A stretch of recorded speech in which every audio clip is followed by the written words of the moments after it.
My name is Carrara Finley. Century. Interior designer in Santa Fe. Last Thanksgiving, I walked into my parents' dining room after a 70-hour week. 3 hotel contracts on my desk. And our family art supply store bleeding cash. Dad didn't even look up. You missed the acrylic inventory update. Sawyer swept in. Glowing from a $3,000 spa weekend, Mom and Dad's gift. Dad grinned. Tell me where you're listening from, and which line hit hardest. I stood. The chair scraped. Fine. I'll leave. And you can start paying your own bills. I am Keva Hale. Same table. Different ending. Old Town smelled like varnish and hot dust. The shop lights buzzed. The mat cutter hissed through foam like a zipper. I grew up in a loft above the workshop. A narrow ledge with a mattress. A lamp. And a window that stared straight into the rafters. If I leaned out, I could watch frames being glued. Glass being wiped. Customers holding their breath over perfect corners. That was my lullaby. Precision and fumes. We had a tip jar by the register with a joke label. Family ATM. People laughed when they dropped in quarters. I did not. I emptied my apron into it and heard the coins talk. Be good. Be useful. Be quiet. In the back room. A whiteboard. Someone had written a house policy in thick black lines. Keva equals labor. Savannah equals inspiration. Staff treated it like a bit. I treated it like a contract. If a shipment arrived at dawn, I signed for it. If a frame came back crooked, I fixed it. If a tourist wanted a crash course in archival mounts, I was the voice. Mornings started before school. Racks of brushes soaking in cloudy solution. I lined them up by width. Ferrules shining like teeth. I learned the weight of glass, the way other kids learned piano. Thumb here. Lift at the edge. Never drag. Never smear. The rules felt holy. The rules also made me invisible. Savannah floated in with sunlight on her hair, and a new idea for the window. She touched 3 things. Tilted her head. And drifted out to chase a feeling. Customers cooed. Such an eye. Such a gift. I got the step stool and rehung everything to code. The compliments fell through me, like rain through screen. On Saturdays, Dad handed me the ledger. My hands were still small enough to look wrong around columns. I learned margins before I learned mascara. I learned that late fees compound even if you smile. I also learned that love can look a lot like obligation when you do not examine it. When I was 12, Mom announced Savannah's art retreat. 2 weeks out of state. Workshops. Mentors. A glossy brochure with grainy photos of girls holding charcoal and dreams. $12,000. The number rang in my head, like a bell that would not stop. Dad said growth needs fertilizer. He looked at me when he said it. I nodded like soil. That same month, my allowance disappeared into the family ATM. I did not argue. I told myself a story. If I am useful enough, they will see me. If I am good enough, they will choose me. If I make myself light enough, they will finally stop resting their whole world on my back. I kept notes in a spiral I hid under the mattress. How to cut mats without fray. How to rehang a gallery wall in under an hour. How to talk a furious bride out of a refund by fixing the glare with a different glass. I wrote them like spells. Efficiency turned into identity. Identity turned into leash. The loft creaked when I rolled over at night. Beneath me, the printer fans hummed. The shop clock ticked like a metronome for someone else's rhythm. Once, I traced a floor plan for a gallery I would design someday. I penciled in light where shadow lived. I drew a counter just for returns, so no one would cry at the register. I folded the page and told no one. Dreams do not fit on the whiteboard next to your assignment. People like to say we were a team. They meant I was a support beam. Teams share load. Beams carry it. I carried the ladder. The glass. The late night. The early morning. The quiet blame when a thing broke that I never touched. I carried the praise too. But it never stuck to me. It slid off and landed on the nearest narrative. Savannah is the heart. Keva is the hands. Years passed. The pen grooves deepened on the ledger lines. The policy on the board never changed. The family ATM jar grew heavier. Then lighter. Then heavy again. Depending on the season and the stories my parents needed to tell themselves about sacrifice. My name became a function. My function became proof that the system worked. I kept waiting for them to erase the board. I kept waiting for someone to say my name, without adding a task. Silence did what it always does. It taught me how to stay. It also taught me how to leave. The night before Thanksgiving, the city outside my apartment was quiet.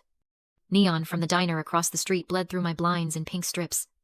I had 3 concept boards open on my laptop. Hotel clients waiting for revisions by morning. And my phone buzzing on the counter. A text from my father. Don't forget tomorrow's acrylic inventory update. No thank you. No, see you at dinner. Just another task disguised as normalcy. I stared at the words until the screen dimmed. When the invoices finished exporting, I opened my banking app out of habit. The scheduled transfer blinked at the top. $3,600. Automatic. Every month. I remembered setting it up 4 years ago. Thinking it would be temporary, just until the business stabilized. It never did. My thumb hovered over the toggle that said, repeat payment. I tapped it off. The silence that followed was louder than any fight we'd ever had. I leaned back in my chair, eyes catching the sketchbook propped open behind the monitor. The paper had yellowed, but the pencil marks were still sharp. 12-year-old me had drawn a gallery with skylights and open walls. Underneath it, in childish handwriting, someday had turned into decades of fixing other people's mistakes. I traced that word with my finger until the graphite smudged. Around 2 a.m. I made tea and thought about what would happen if I simply stopped showing up. I didn't imagine chaos or begging. I imagined quiet. I imagined waking up without the store in my lungs. The cursor blinked on a new document. Personal budget, 2024. I wrote my name at the top. Not the stores. I listed things that were mine, design contracts and freelance payments. Savings. And realized how small the list looked, but how solid it felt. The night stretched. And with it, a decision took shape. Not a rebellion. Not revenge. A correction. I wasn't going to announce it. I was going to execute it. When dawn came, I shut the laptop, packed my portfolio, and stood by the window. The city was still half asleep. The kind of stillness that dares you to make a move. I thought about all the years I waited for permission to rest.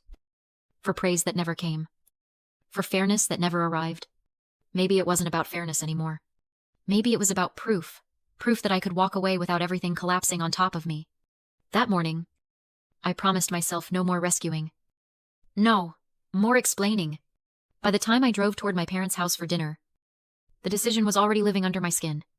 Every mile was a rehearsal.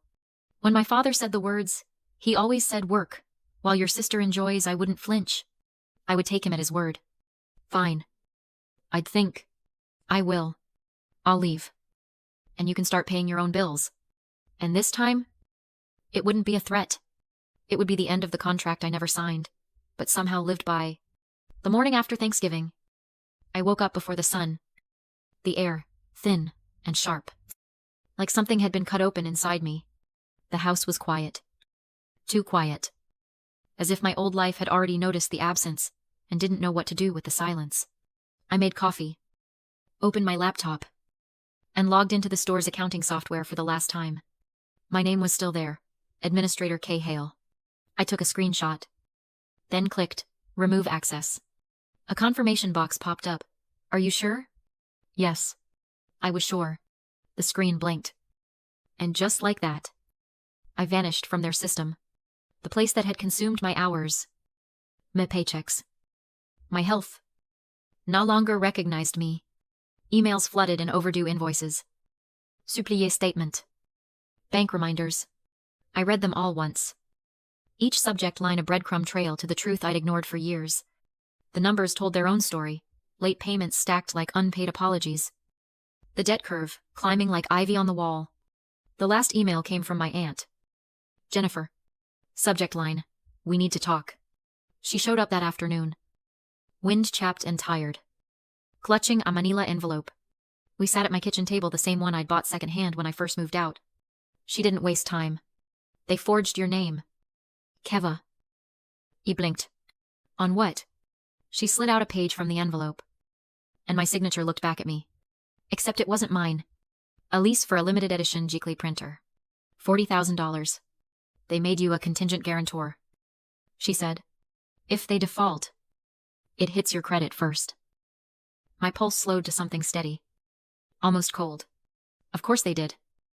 Jennifer hesitated. There's more. The IRS. 100,000 in penalties. False deductions. They're in over their heads. The numbers blurred for a second, then cleared. This wasn't chaos. It was arithmetic finally catching up. Every lie had an interest rate. That night, I opened a blank email. Subject: formal financial separation. The cursor blinked like a heartbeat. I wrote the sentences clean. Without rage. Without apology. Effective immediately. I withdraw from all financial involvement with Hale Studio. All accounts, logins, and shared access have been revoked.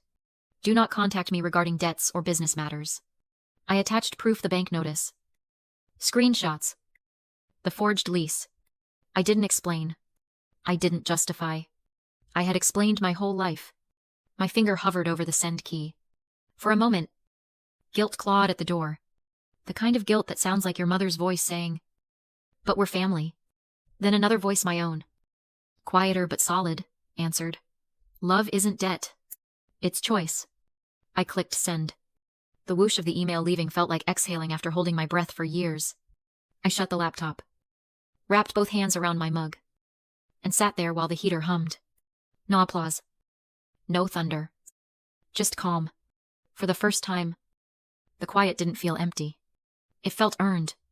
That was the moment I finally understood what letting go meant. Not anger. Not revenge. Just release. The first call came before breakfast. Dad's voice filled my voicemail before I could even pour a cup of coffee. "You think walking out fixes anything? Get back here and straighten the books before we lose everything." I didn't answer. By noon, Mom had left her own message. Soft. Trembly. Weaponized kindness. My back's acting up again. "Honey, I can't lift the boxes without you. Please call." I didn't answer that one either. Savannah tried last. "Hey sis." Her tone breezy. "I've got this new idea. A paint and sip night. Just 10,000 to lock the venue. You're good with numbers. Wire it over. And I'll pay you back with interest." Delete. Every ping of my phone felt like a knock from the past. And I stopped checking altogether. But the guilt, that was harder to silence. Guilt wears familiar shoes. It knows the way back. Logan watched me pace. "You don't owe them the version of you that kept them alive," he said. "You already paid." He was right. He usually was. But part of me still wanted to believe there was some equation where sacrifice equaled love. Where being good would one day mean being seen. 3 days later, I drove by the studio just once. The window displays were half empty. A dull hum behind the glass where the lights should have been bright. The whiteboard was still there. Marker, fading but legible. Keva equals labor, divided by Savannah, equals inspiration. For the first time, I laughed. Not out of joy, out of disbelief that I'd let that be gospel for so long. By the end of the week, suppliers froze. Credit, $18,000 overdue. The public school district canceled its $24,000 contract for art supplies, citing non-compliance. The illusion of success shattered fast, like a pane of glass under tension. That's when I realized the truth behind the whole empire we'd built. It had never been a family business. It was a pyramid, built on my unpaid labor, my overtime, my silence. We love to call that power, financial control, reputation, legacy, but it's just paper armor, the kind that dissolves the second the rain starts. I call it the illusion of power in an empty wallet. The kind of power that only exists as long as someone else is carrying the weight for free. When that carrier steps away, the system collapses under its own vanity. Mom texted a photo of the studio, lights turned off with a caption, "This is what you wanted." I didn't reply, because it wasn't what I wanted. It was what they'd built. Logan set a mug of tea beside me while I worked on my next client proposal. He didn't say a word, just leaned against the counter and existed like peace does quiet. Steady. Unperformed. In the corner of my desk sat the family ATM jar. Empty now. Catching sunlight through the glass. I thought about filling it again. Not with money. With something intangible. Boundaries. Time. Me. For once. The jar was mine. Weeks passed. The calls slowed, but never stopped. Dad's tone shifted from rage to bargaining. From you, OS to just 1 month of consulting. Keva, just help us through tax season. I listened once. Start to finish. He sounded small. Mom joined halfway through on speaker. Voice trembling. Your aunt agrees it's temporary. We'll pay you consultant rates once cash flow stabilizes. In the background, Savannah chimed in. You could work remote. Right? A few hours a week. The voices overlapped like static. I didn't raise mine. I just waited for silence. Then I said, no. One word.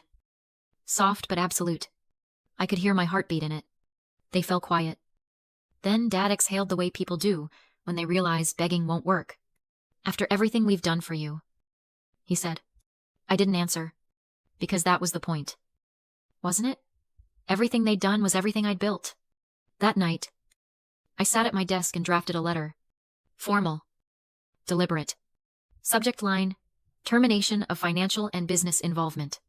Each line a boundary turned into language. Effective immediately. I revoke access to all shared accounts. Do not contact me regarding business matters. Love isn't one-way labor. At the bottom, this is permanent. I printed it on thick white paper, slid it into an envelope, and mailed it, certified. The next morning, I felt weightless, not happy, something deeper. Free. Consequences came fast. Like dominoes finally given permission to fall. The studio closed its doors 3 weeks later. Inventory sold at 60 cents on the dollar. After fees, they cleared $8,600. Dad took a night shift with FedEx, scanning packages for $23.50 an hour. Health insurance after 90 days. Mom started painting again. Small watercolors she sold near the rail yards on weekends' doorways. Iquileristras. Desert sunsets. Savannah got a job at a hobby shop, cutting mats and measuring frames. Her hands shook the first week. They steadied by the third. Meanwhile, I signed the papers for my new condo downtown. 2 bedrooms. Exposed beams. A balcony that faced the mountains. When I carried the last box inside, Logan knelt on the bare oak floor and opened his hand. A ring. White gold. Turquoise stone he'd sketched himself. He didn't give a speech. He just said, "It's time we build something that's ours." I said yes. Later that night, I unpacked my old sketchbook. The one with the childish handwriting. The words someday scrawled at the bottom. I flipped to a blank page and drew again. New walls. New light. No whiteboard. No ledger. For the first time, the design wasn't for them. It was for me. I didn't destroy them. I stopped being their fuel. And in the quiet that followed, the world didn't end. It just rearranged itself into something honest. Morning light slants across the adobe walls of my new place. It hits the turquoise inlay of the windowsill and scatters across the floorboards like a gentle warning. This is what peace looks like. Don't forget what it cost. I make coffee in silence. No buzzing phone. No guilt waiting in my inbox. Just the hum of the city waking up.